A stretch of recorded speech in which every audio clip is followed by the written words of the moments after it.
안녕하세요. 남편과 이혼 후 하루하루 즐거운 인생을 살아가고 있는 30대 여성입니다. 원래는 가게도 쉬는 날이고 해서 친구랑 만나려고 했는데 친구가 갑자기 일이 생겼다고 하더라고요. 그래서 뜻하지 않게 혼자만의 시간을 보내게 되었는데 문득 전 남편 생각이 나네요. 이미 다 지난 일이지만 지금 생각해도 참 어이가 없어요. 남편하고는 뭐라고 해야 할까요? 사회생활을 하면서 알게 된 사이예요. 당시 저는 26살로 약국에서 사무보조로 일을 하면서 취업 준비를 하고 있었고 남편은 제약회사 영업사원이었죠. 좋든 싫든 일주일에 두어 번은 꼭 보게 됐는데 언젠가부터 남편이 커피도 사오고 간식이라며 빵도 사오고 저는 그래서 저 때문이 아니라 말 그대로 영업하느라 그러는 줄 알았어요. 그런데 나중에서야 하는 말이 저한테 어떻게 다가가야 할지 몰라서 그랬다나요. 아무튼 그렇게 한 8개월쯤 시간이 흐르고 저는 취업에 성공했어요. 그러니 당연히 약국은 관뒀죠. 그런데 제가 관두고 나서야 남편이 마음이 급해졌는지 약사 선생님한테 물어봐서 저한테 연락을 따로 해왔더군요. 그리고 그때는 나름대로 그게 로맨틱하게 느껴지는 거예요. 저도 참 어리고 순진했죠. 이후로 저희는 1년 정도 길다면 길고 짧다면 짧은 연애를 마치고 결혼까지 하게 되었습니다. 그때 제 나이가 28이었으니 솔직히 결혼이 급하진 않았는데 당시 저희 친정 상황이 그다지 좋지가 않았어요. 그리고 제가 사회생활을 늦게 시작했다 보니 모아둔 돈도 많지가 않았죠. 그런데 남편에게 프로포즈를 받았을 때 이 사실들을 얘기하니까 괜찮다고 하는 거예요. 상관없다면서 돈이야 앞으로 살면서 모아가면 되는 거 아니겠냐고요. 아, 이 사람이라면 평생 믿고 의지하며 살 수 있겠구나 싶대요. 그래서 남편이 1억 4천짜리 빌라를 해오고 제가 3천만 원으로 혼수를 채워넣고 그렇게 결혼 생활을 시작했습니다. 그런데 저희 결혼 생활에 생각지도 못한 복병이 있었으니 그건 바로 시어머니도 아니고 신우였어요. 사실 어머님은 결혼 전부터 저한테 크게 뭘 요구하시지도 않고 바라시는 게 없으셨거든요. 오히려 당신 아들이 성격이 까탈스럽고 그런데 저 같은 참한 아가씨를 데려와서 좋다고 하셨죠. 하지만 신우는 자기 남동생이 나름대로 4년제 대학 나와서 직장도 좋은데 다니고 있는데 딱 하나 단점이 여자 보는 눈이 없다고 하지를 않나. 그래놓고는 결국 저희 둘이 결혼하겠다니까 자기 동생이 뭐가 아쉬워서 집까지 해가면서 결혼을 해야 하냐고. 자기는 이 결혼을 반대하네 어쩌네. 한마디로 꼴 같자는 소리를 해대더라고요. 막말로 누가 자기한테 허락해달라고 한 것도 아니었는데 말이죠. 게다가 심지어 한 번은 자기가 자기 주변 사람들한테 저희 회사에 대해서 물어봤는데 아는 사람이 하나도 없더라며. 저더러 재직증명서를 떼오라는 요구를 하더라니까요. 정작 자기는 7급 공무원이 될 거라며 10년째 집에서 놀고 먹는 백수였던 주제의 말이에요. 아무튼 그런 신우의 헛소리에도 불구하고 결국 남편과 저는 결혼을 했어요. 아닌 게 아니라 사실 신우가 너무 거슬려서 남편한테 결혼 못하겠다는 소리도 하긴 했었는데 그때마다 남편이 맞벌이를 하시던 시부모님 대신 신우가 자기를 많이 챙겨줬었다며 아마 그래서 그러는 것 같다고 저더러 넓은 마음으로 이해해달라고 했거든요. 그리고 만약에라도 저랑 신우 사이에 문제가 생기면 남편이 말하길 무조건 제 편에 설 거라는 거예요. 그래서 그냥 그래 신우가 남편을 어지간히 아끼는가 보다 생각하고 어떻게든 이해해보려고 했죠. 그런데 신우는 니들이 기어이 결혼을 하느냐며 괘씸하네 어쩌네. 어휴. 솔직히 정말 꼴같잖다는 생각밖에 안 들었는데 신우가 저보다 12살 그러니까 띠동갑이었거든요. 그러니 차마 꼴같잖다고 대놓고 말을 할 수도 없고 그래서 그냥 속으로 그래 노처녀 히스테리 부리냐 실컷 부려라 하고 말았네요. 한편 그렇게 결혼하고 몇 달 후 어머님 생신날이었어요. 저희 집에서 생신상을 차려드리려고 시부모님하고 신우하고 전부 다 저희 집으로 오시라 했죠. 미역국, 불고기 그리고 잡채 정도는 제가 직접 했는데 하다 보니까 시간은 부족하고 그나마 옆에 있는 남편은 별 도움이 안 되고 그래서 나머지는 배달시켰어요. 그런데 신우가 제가 차린 상을 보더니 어떻게 며느리가 시어머니 생일상에 배달음식을 올리냐며 난리를 치는 거예요. 그래서 제가 이거는 제가 한 거고 나머지는 시간이 없었다 하니까 그러면 전날 미리 만들어놨어야지 하며 호통을 치대요. 어이가 없었죠. 자기야 백수니까 시간이 남아도는지 몰라도 저는 전날엔 야근까지 하고 정신이 하나도 없었는걸요. 그리고 저한테 시어머니 생신이기 전에 자기한텐 낳아준 어머니 생신인데 솔직히 할 말이 없어서가 아니라 더는 말을 섞기가 싫어서 알겠다고 죄송하다 하고 더는 말을 안 했어요. 그리고 얼마 후 시부모님과 신우가 이제 슬슬 가봐야겠다며 자리를 일어나대요. 저랑 남편은 배웅할 준비를 했고요. 그런데 갑자기 신우가 자기 팔찌가 없어졌다며 난린 거예요. 그러더니 화장실로 막 뛰어갔는데 거기도 없다면서 또 난리를 치대요. 저는 솔직히 신우가 팔찌를 하고 왔는지 기억도 안 나는 상황이었고요. 그런데 신우가 자기 화장실 갔다 오고 나서 제가 다녀오지 않았냐 하더니 저더러 빨리 내놓으랍니다. 어이가 없어서 뭘 빨리 내놓냐고 뭔지도 모른다고 했어요. 그랬더니 신우가 진짜 그러는 거 아니라면서 지금 돌려주면 자기가 문제 삼지 않겠지만 자기가 뒤져서 찾으면 경찰에 신고할 거래요. 가족이라고 안 봐줄 거랍니다. 이때는 어이가 없는 걸 넘어서 정말 미치고 팔짝 뛰겠더라고요. 그래서 저도 신우더러 집 다 뒤져서 안 나오면 나도 가만히 안 있을 거라고 했어요. 그랬더니 신우가 저더러 뻔뻔하다대요. 그런데 그때 아버님이 주머니에서 주섬주섬 뭘 꺼내시더니 혹시 이거냐 하셨습니다. 팔찌였어요.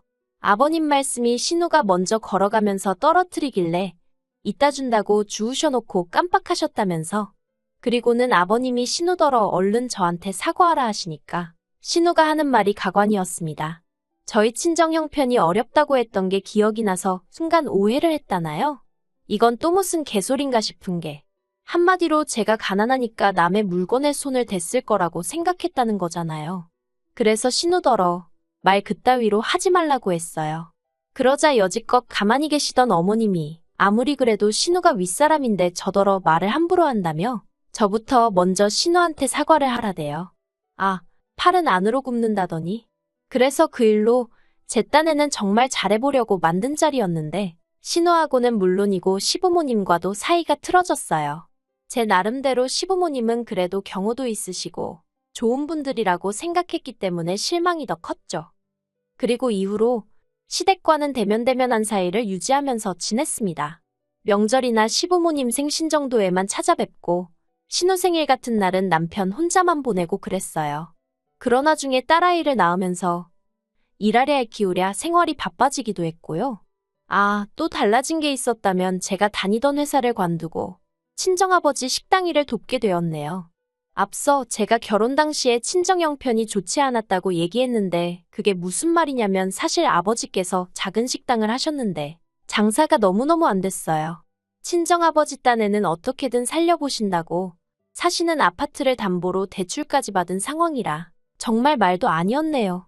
그런데 사람 일이라는 게 정말 한치 앞을 모른다더니 제가 결혼하고 1년쯤 지났을 땐가 친정아버지 식당이 방송국의 도움을 받아 메뉴부터 시작해 가게 인테리어까지 싹 바꾸게 되었거든요. 그리고 이후로 정말 놀랍게도 전국 각지에서 손님이 몰려오기 시작하는 거예요. 심지어 어떤 대기업에선 협업 제안도 해왔고요. 아무튼 그러면서 친정아버지가 저에게 도움을 요청하셨고 저도 250주는 회사보단 친정아버지랑 일하는 게 몸도 마음도 편하겠다 싶어서 같이 하게 되었습니다. 그리고 이후로 친정아버지가 매달 400에서 450씩 챙겨주셨고 그러니 당연히 돈도 전보다 많이 모이겠거니 싶었습니다. 그런데 남편에게 한 번씩 물어보면 생각보다 돈이 모여있질 않는 거예요. 이상했죠. 아무리 제가 수학을 잘 못해도 그 정도 머리는 돌아가는데 안 되겠다 싶어서 남편한테 재정 상황 좀 전부 다 오픈을 해보라고 했어요. 이때만 해도 경제권이 남편에게 있었거든요. 그런데 남편이 그냥 무턱대고 걱정할 거 없다. 자기가 다 알아서 관리하고 있다 하며 얼렁뚱땅 넘어가려고 하는 게 여자의 촉이라고 해야 할지 딱 뭔가 있다는 감이 오대요. 그래서 이제 남편하고 말 그대로 대판 싸웠습니다. 까라고 왜 못 가냐고 혹시 도박했냐 아니면 여자 생겼냐. 그러자 남편이 한다는 말이 실은 신우에게 돈을 좀 빌려줬답니다. 정말 그 말을 듣는 순간 화가 머리끝까지 올라오더라고요. 내가 신우를 얼마나 싫어하는지 알면서 어떻게 나랑 상의도 없이 신우한테 돈을 빌려줬나 싶은 게 배신감까지 느껴졌달까요? 금액도 한두 푼도 아니고 자그만치 2천이었어요. 아니, 백수신호 뭘 믿고 2천이나 빌려줬냐고 제가 악을 썼습니다. 마음 같아선 진짜 애아빠만 아니면 머리털을 다 잡아 뜯어놓고 싶은 심정이었죠. 나는 아침부터 밤까지 불 앞에서 땀 뻘뻘 흘려가며 음식하고 손님들 앞에서 속도 없는 모마냥 헤헤거려가며 장사해서 벌어오는 돈인데 그걸 상의도 없이 신우한테 빌려줬다는 게 생각할수록 괘씸하고 분하대요. 그래서 남편더러 당장 2천 받아오라고, 안 그러면 이혼이라고 했어요. 그랬더니 남편이 신우가 공무원 시험 합격만 하면 대출을 받아서라도 주겠다 했다며 저더러 좀 기다려주자는데 막말로 10년 동안 못 붙은 공무원 시험을 이번엔 붙는다는 게 말이 되나요? 제가 남편더러 다 필요 없다고 당장 2천 받아오라 했습니다. 그러자 남편이 어떻게 그러냐면서 악을 썼다가 안 되겠다 싶으니까 사정을 했다가 그리고 결국 한 일주일 만에 이게 최선이었다면서 600만 원 받아오대요. 그리고 그 일을 계기로 저는 남편에 대한 신뢰감을 완전히 상실하게 되었고 경제권도 뺏어왔습니다. 사실 남편이 경제권을 가지고 있던 건 결혼할 때 남편이 저보다 많이 해온 것도 있었고 월급도 비록 몇십만 원이었지만 저보다 많이 벌어왔기 때문이었는데 따지고 보면 자기가 하자고 든 결혼이었고 집도 자기 명인데 저랑 무슨 상관인가 싶고 월급도 이제 제가 남편보다 훨씬 많은 상황이었으니 남편도 뭐라 반박을 못하고 순순히 내놓았죠. 그리고 그때부터 돈 관리도 각자 하기 시작했네요. 그런데 작년 이맘때쯤 저와 남편이 이혼을 하게 된 결정적인 사건이 벌어졌습니다. 그건 바로 신우의 연애 때문이었어요. 아니, 작년 봄이었나. 언젠가부터 신우가 혼자 콧노래를 부르고 아주 그냥 꼴값을 떨더라고요. 그리고는 뭐 한다는 말이 요새는 연하남을 만나는 여자가 진짜 승자라느니 어떻다느니. 그래서 저는 속으로 연하남이고 나발이고 시집이나 가라 생각했는데 알고 보니까 저랑 동갑인 신우랑은 띠동갑인 남자친구가 생겼다는 거예요. 황당하고 어떤 미친 엑스인가 싶고 이건 뭐 부러운 게 아니라 말 그대로 진짜 기도 안 찼어요. 그래서 제가 남편더러 어디서 사기꾼한테 속은 거 아니냐니까 남편이 저더러 심보가 왜 그렇게 고약하냐면서 핀잔을 주대요. 하지만 세상 사는 게 무슨 드라마도 아니고 제가 신우를 싫어해서 더 그렇게 느꼈을 수도 있지만 아무리 생각해도 납득이 안 되더라고요. 신우 말로는 키 183에 사업하는 남자라는데 그렇게 잘난 남자가 왜 12살이나 많은 백수 신우를. 하지만 이런 얘기를 할 때마다 남편은 제가 신우를 질투한다는 둥, 자격지심이라는 둥. 그래서 제가 남편더러 신우더러 조심하라 하라고 그리고 그 말을 마지막으로 더는 이러쿵저러쿵 말을 안 했네요. 그런데 아니나 다를까 그 얘기 나오고 2달이나 지났나? 신우가 남편한테 연락을 해왔답니다.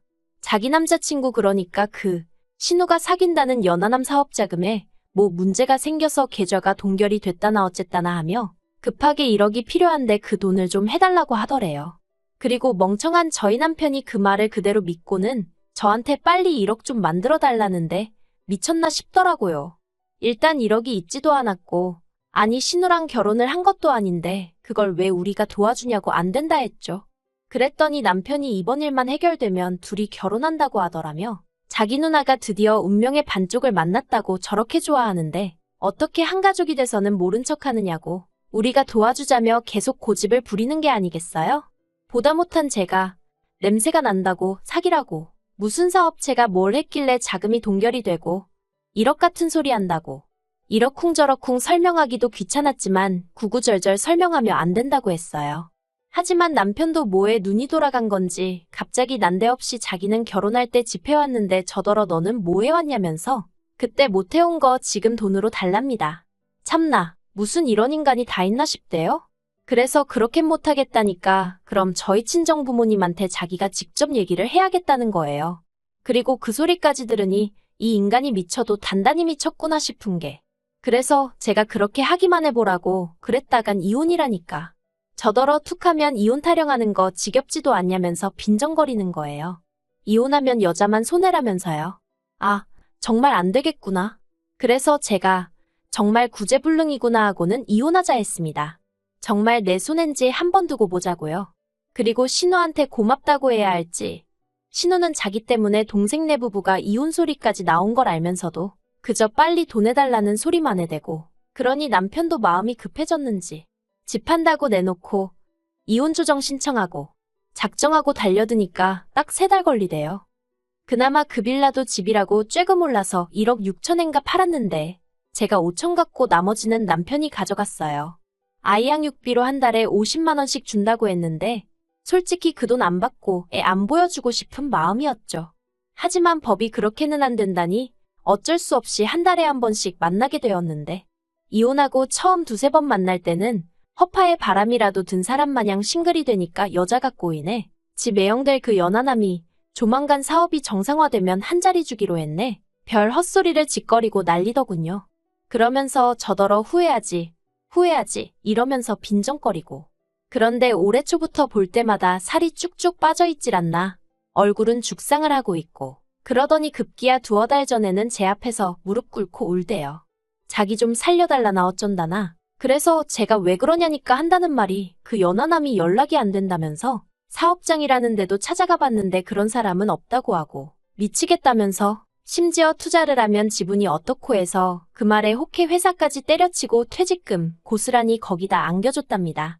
그래서 제가 신우는 뭘 하냐니까 신우도 알아놓았다면서 지금 자기네 집 줄초상 치르게 생겼다고 자기가 지금 기댈 사람이 저밖에 없다면서 진짜 제정신인가 싶은 거예요. 그래서 됐다고 내가 똥통에 같이 빠져 죽을 일 있냐 했습니다. 사람이 말할 때는 귀등으로도 안 듣더니 이제 와서 왜 이러냐고 싫다고 했죠. 어우, 어찌나 징글징글한지 마음 같아선 친정아버지 가게만 아니면 어디로 딸 데리고 꽁꽁 숨어버리고 싶은 심정이네요. 누가 저더러 그래도 애아빠인데 한 번쯤 기회를 다시 주는 건 어떻냐고 묻던데 애아빠가 뭐 대수인가요? 그런 생각 없고 무책임한 아빠는 차라리 없는 게 낫다고 봅니다.